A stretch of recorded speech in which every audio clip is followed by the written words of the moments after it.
o problema não é a dor, é como eu reajo à dor. É a nossa falta de recurso. E eu não estou dizendo que a gente tinha que ter recurso, a gente não tinha e não teve. E é por isso que a gente construiu defesas, uma estrutura rígida, para tentar se proteger daquilo que a gente não sabia lidar, com aquela dor confusa, estranha.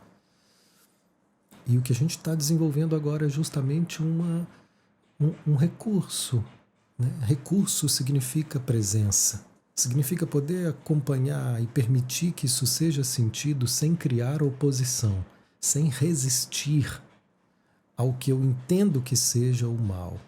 Né? Nós entendemos a dor como o mal, e esse foi o grande engano. A dor não é o mal, ela é uma experiência que ela vem trazer, inclusive, assim, tanta transformação.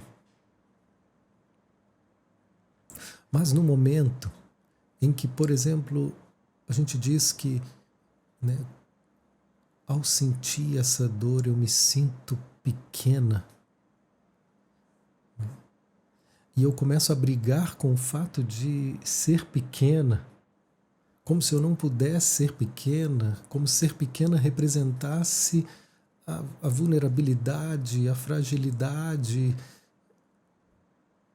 a exposição, o ser sem defesa.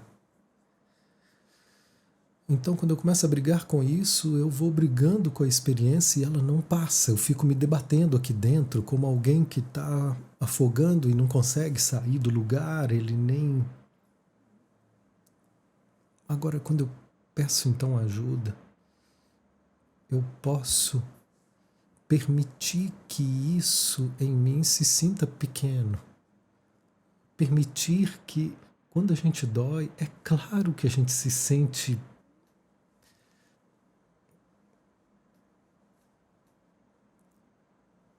Que palavra é essa? Apequenado.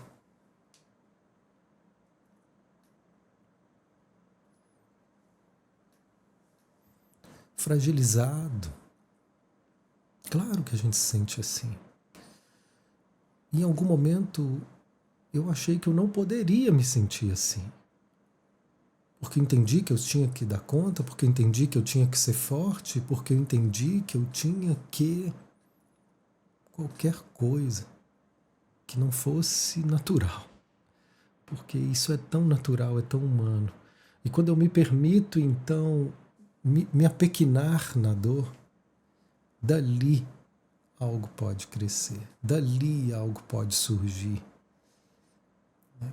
Dali uma nova força se apresenta. Então, essa permissão, ela exige de nós uma profunda aceitação desses ciclos da vida, sabe? É como se uma árvore dissesse: eu odeio ficar sem folha. Hoje eu vi uma árvore com minha filha e a gente parou sentadinho assim, andando com o cachorro. Ô filho, vamos sentar aqui um pouquinho. Aí sentamos num degrau assim no meio do passeio e ficamos observando a rua. E eu falei: filho, olha aquela árvore que bonita. A raiz dela é tão forte, estava uma raiz exposta. Ela falou: papai, ela não tem nenhuma folha. Eu falei: pois é, filha, e ela está ali, está viva. Mas nesse momento ela não tem nenhuma folha.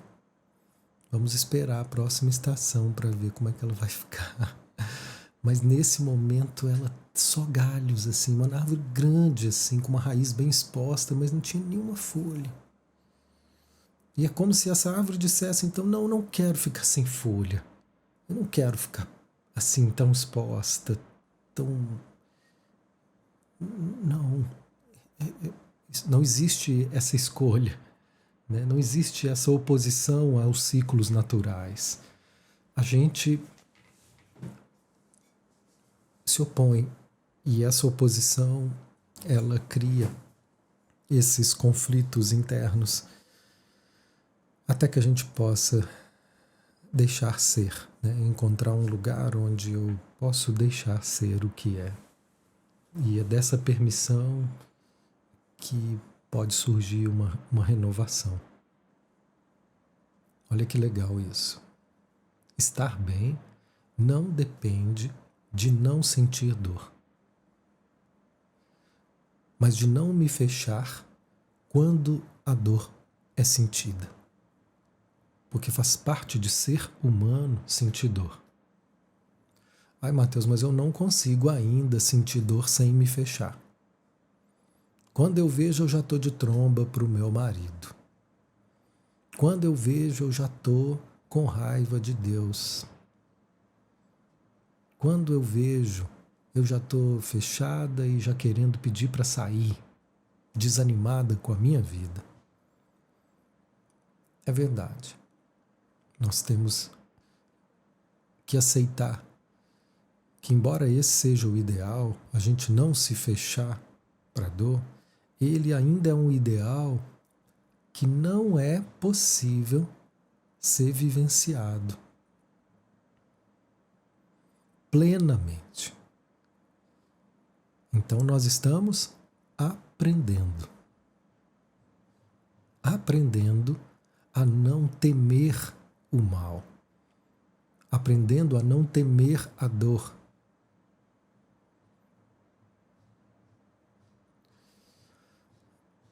E nós temos vários mestres, e o maior mestre para mim nesse caminho é Jesus, que ele trouxe com a vida dele exatamente isso. Ele se expôs à dor. Ele disse: ninguém tira a minha vida, eu a entrego. Então ele assume a autorresponsabilidade o tempo inteiro. E ao fazer isso, ele foi atacado, ele foi ferido de todas as formas possíveis. E a lição que ele precisava mostrar com isso, e só dessa forma que podia ser vista e entendida por quem tem olhos de ver, é que ele não reagiu. E ele não reagiu não é porque ele não tinha força, é porque ele escolheu dentro da alma dele não se fechar.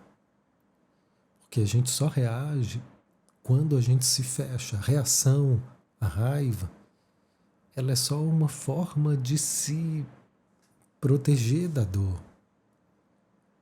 Ele absorveu tudo, ele respirou tudo aquilo, ele digeriu tudo aquilo e devolveu tudo aquilo em forma de compaixão. É inacreditável. Ah, Mateus, mas Jesus é muito, muito longe, é um parâmetro que não dá para comparar. Ok, eu não vou exigir isso, né, de vocês e nem de mim. Né? Isso seria muito cruel. Então a gente vai trazendo essa mesma lição para o nosso nível.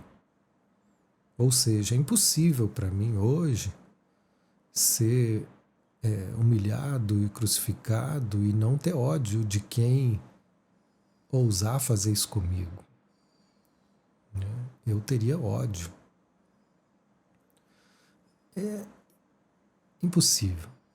Mas tem outras coisas que a gente já pode ir exercitando, que é essas crucificações cotidianas que a gente vive. Eu gosto muito desse exemplo. É de alguém, por exemplo, não respondeu sua mensagem.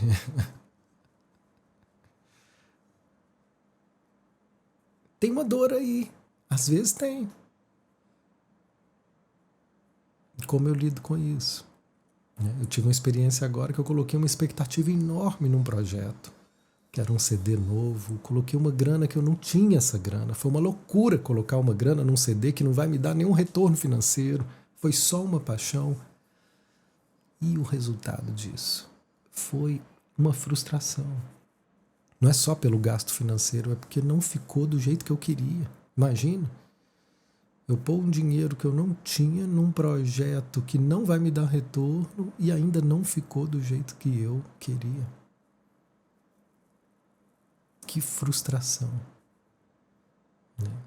Agora eu estou fazendo uma vaquinha para ver se eu consigo um recurso para tentar arrumar alguma coisa e publicar. Caso contrário, eu vou abortar. e começar de novo, sabe lá quando.